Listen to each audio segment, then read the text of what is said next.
wabarakatuh. Waalaikumsalam warahmatullahi. Bismillahirrahmanirrahim. Alhamdulillahi rabbil alamin. Shalli wa sallim ala sayyidil mursalin nabiyyina Muhammadin wa ala alihi wa sahbihi ajma'in.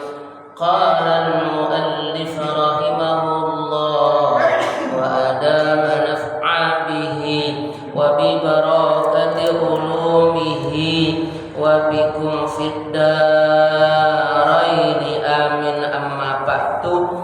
Yang kami hormati ketua jamaah subuh yang Allah muliakan, mengucapkan alhamdulillahirabbil alamin. Pagi hari ini kita masih diberikan oleh Allah umur dan sehat. Kita gunakan beribadah subuh berjamaah, berdoa memohon ya Allah terimalah salat kami. Ya Allah berkahi hari ini. Ya Allah beri kami kemudahan dalam mencari ilmu, rezeki dan perkara-perkara. Semoga anak kita semuanya menjadi anak yang saleh, salihah, keluarga yang sakinah, mawaddah, warahmah. Salawat dan salam kita sampaikan kepada junjungan kita Nabi besar Muhammad sallallahu alaihi wasallam, keluarga, sahabat dan para pengikut-pengikutnya hingga yaumul qiyamah. Kita buka dengan Fatihah. Ila hadratin nabiyil mustafa Muhammadin sallallahu alaihi wasallam wa alihi washabihi wa ila hadzal muallif rahimahullah bi sirril asrar al-Fatihah. Bismillahirrahmanirrahim. Alhamdulillahi rabbil alamin.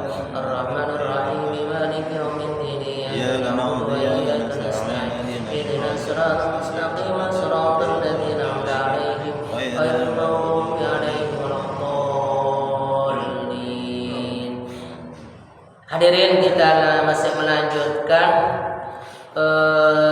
Abdul Wahab An-Mambah, ngambil nasihat-nasihat yang masih tertulis di dalam kitab dahulu, dalam kitab Taurat dahulu ya.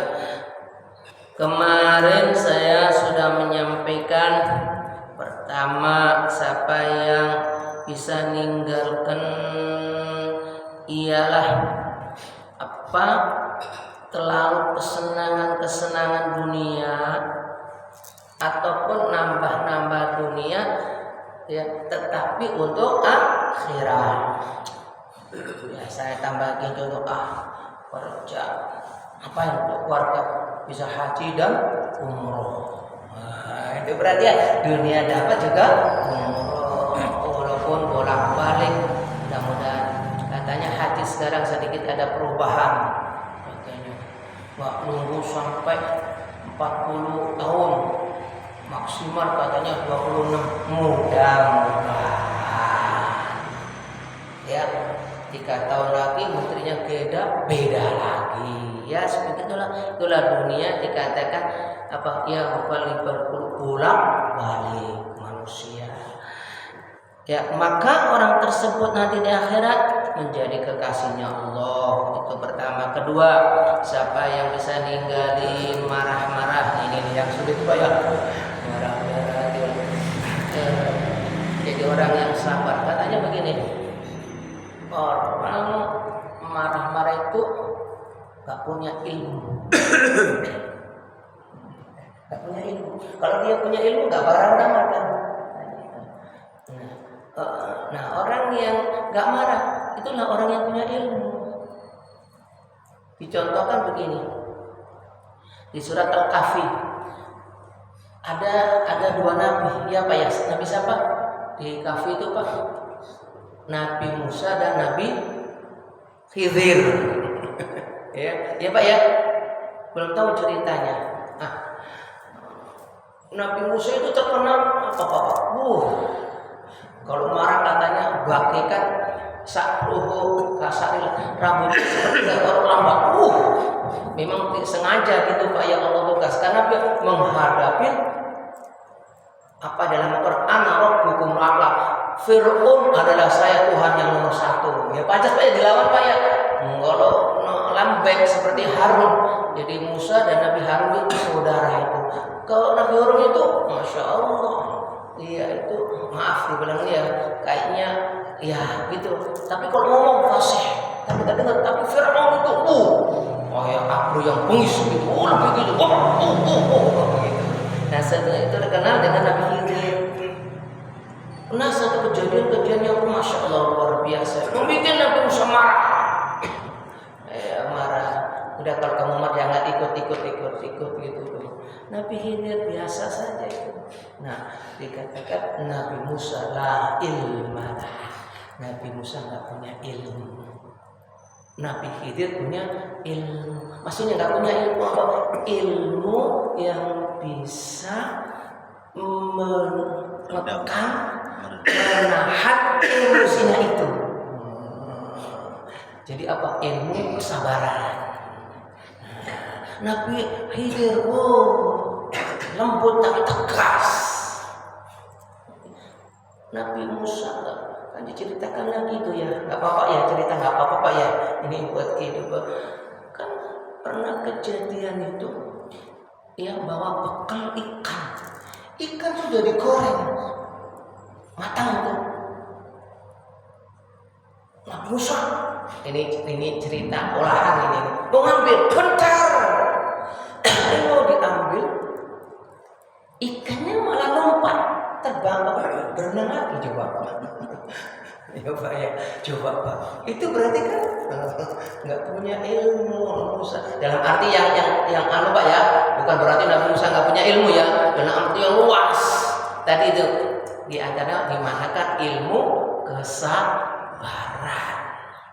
Ini nggak tahu, diambil lagi nggak bisa. Di situ banyak makna. Itu kan baru digoreng, baru diangkat. Digoreng baru angkat gimana Bapak? Dingin apa panas Pak? Panas. Iya kan Pak? Iya, nggak tahu kejebur begitu biar mungkin ngademin atau apa? Wallahu a'lam. Itulah. Maka orang yang bisa sabar nanti menjadikan berada di sisi Allah. Yang ketiga, nah ini nih, man taraka hubbal ish fit dunya, siapa yang meninggalkan kesenangan dunia di dunia. Kesenangan dunia itu kan begini Pak. Tadi pagi saya dengerin YouTube Gus Wahab. Ya, sambil sahur dengerin gitu Pak ya. Gitu. Orang yang kalau kesenangan dunia itu nggak mau sholat, maunya apa ya, santai-santai.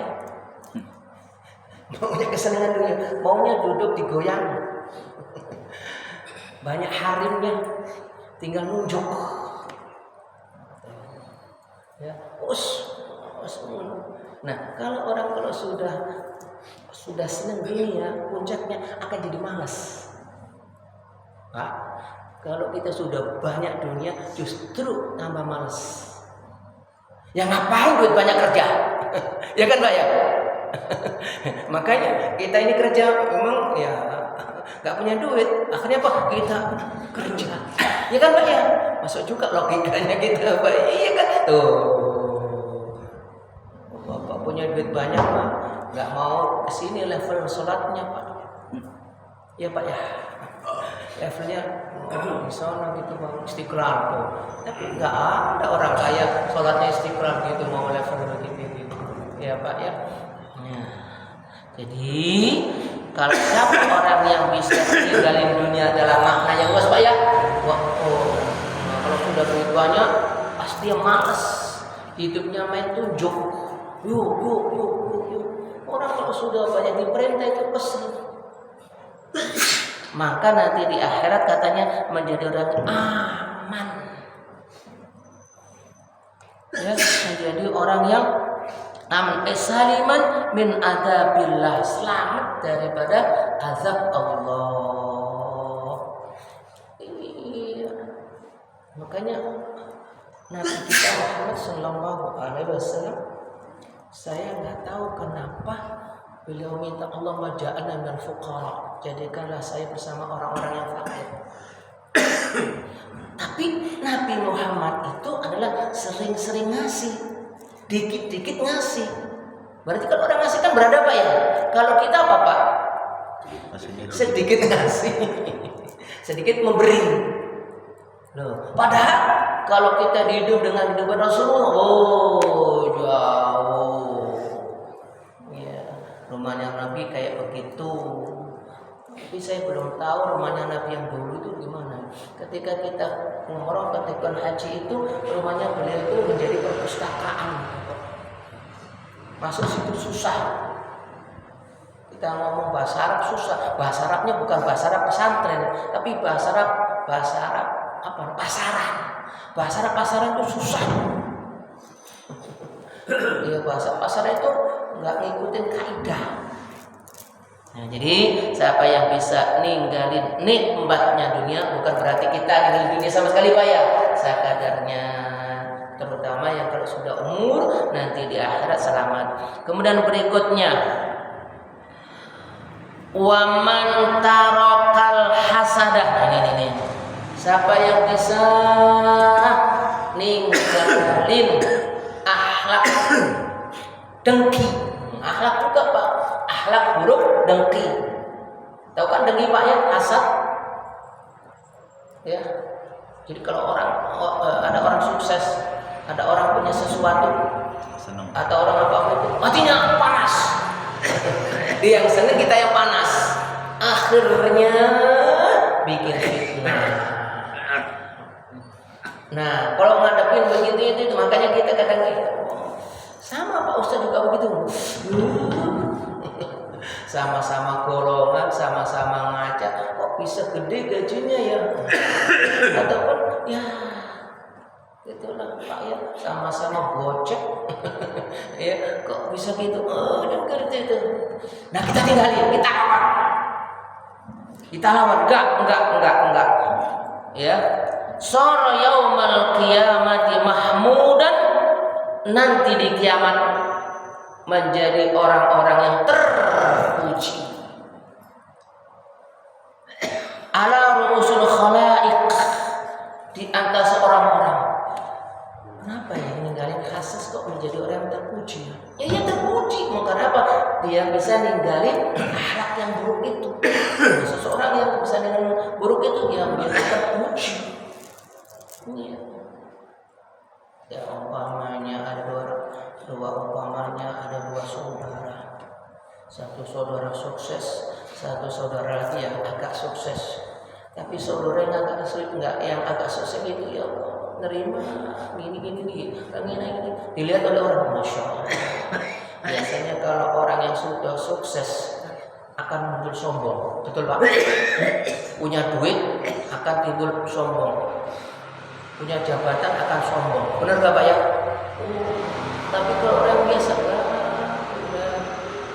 nggak tahu deh hatinya kok dibikin apa, kalau misalnya nggak ngiri, nggak bikin fitnah, nggak omongan gini. Maka orang yang melihat dirinya itu yang nggak ada iri, nggak ada hasud, maka orang itu akan memuji. Di dunia dia subhanallah, orang hebat banget itu. Di dunianya sudah, apalagi nanti di akhirat. Itu Bapak logikanya, pemahamannya. Jadi siapa orang yang bisa ninggalin dengki, nanti di akhirat akan menjadi orang yang terpuji di antara manusia-manusia, akan muncul. Seperti cerita Nabi menceritakan nanti di akhirat itu Bapak gelap, gak ada lampu. Kenapa? Hancur, matahari hancur, bintang hancur, akan gelap. Tapi kata baginda Rasulullah, nanti di akhirat ada nur, cahaya tumbuh muncul dari wajah kita. Bukan biasa, tapi seakan-akan bisa nerangin. Siapa itu? Ialah orang-orang yang bisa menyempurnakan wudu sebenar-benarnya wudu di kala waktu yang sangat tinggi. Gimana agak di negeri sana kan Pak, kalau udah musim salju, artinya tanpa diangetin itu Pak ya, tanpa diangetin di Bogor, di Puncak, di hotel yang ada di Puncak begitu tuh ini, tapi tetap biasa.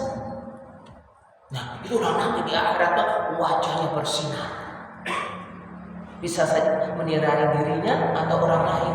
Siapa orang lain tuh? Warganya. Itulah contoh. Apakah mungkin dia mungkin disebut bahkan juga dijadikan di dalam Quran masalah fisakor. Engkau masuk neraka kenapa? Engkau sholat, engkau ibadah, iya. Tapi ada akhlak yang saya tidak tidak hentikan. Padahal saya sholat, padahal ibadah ya Pak. Ini tadi dengki dan sebagainya. Jadi di dunia di neraka itu orang galak. Kenapa? Ada yang mengatakan ninggalin sholat, ada yang mengatakan lagi adalah sholatnya seperti nggak orang sholat. Tahu nggak Pak sholat seperti nggak sholat? Lihatnya sholat ada, tapi sholat pikiran kemana, hatinya kemana? Ngalamin kan gitu Pak ya? Apalagi kalau kita lagi problem banyak, Tapi meskipun begitu Bapak sholat aja, mau khusyuk nggak khusyuk sholat, karena kita ada Pak menghukumi yang zahir. Satu lagi masih banyak ya, man taraka hubbarri iyasatah, siapa orang yang suka ninggalin pemimpin, gak masih rebutan pemimpin. Surah yaumil qiyamah azizan indal malikul jabbar, nanti di akhirat menjadi orang yang mulia aziz. Kan ada orang yang rakus jadi pemimpin Pak ya, sampai kadang fitnah saling tapi ada orang tuh nggak mau menjadi orang pasti ternyata pas sekarang dinyanyiin itu, sekarang diomongin di DPR gaji sedikit, tapi apa Bapak bonusnya yang luar biasa. Itulah yang menjadi rebutan sehingga mereka asik-asik lupa dia sebagai wakil rakyat. Aku enggak ya, tapi jarang Mbak ya, jarang yang demikian itu ya Pak ya. Kalau memang kita kepengin begitu, peganglah Al-Quran, peganglah hadis, dengarkan nasihat para ulama. Itu Bapak masih panjang, ada banyak sekali, nanti kita lanjutkan kembali. Mudah-mudahan apa yang saya sampaikan sedikit banyak bermanfaat. Ya Allah, berikan kepada kami umur yang panjang, sehat walafiat, beribadah kepada Allah, keluarga kita sakinah mawaddah warahmah. Rabbana atina fid dunya hasanah wa fil akhirati hasanah wa qina adzabannar. Sallallahu alaihi Muhammad walhamdulillahi rabbil alamin wal afu minkum. Assalamualaikum warahmatullahi wabarakatuh.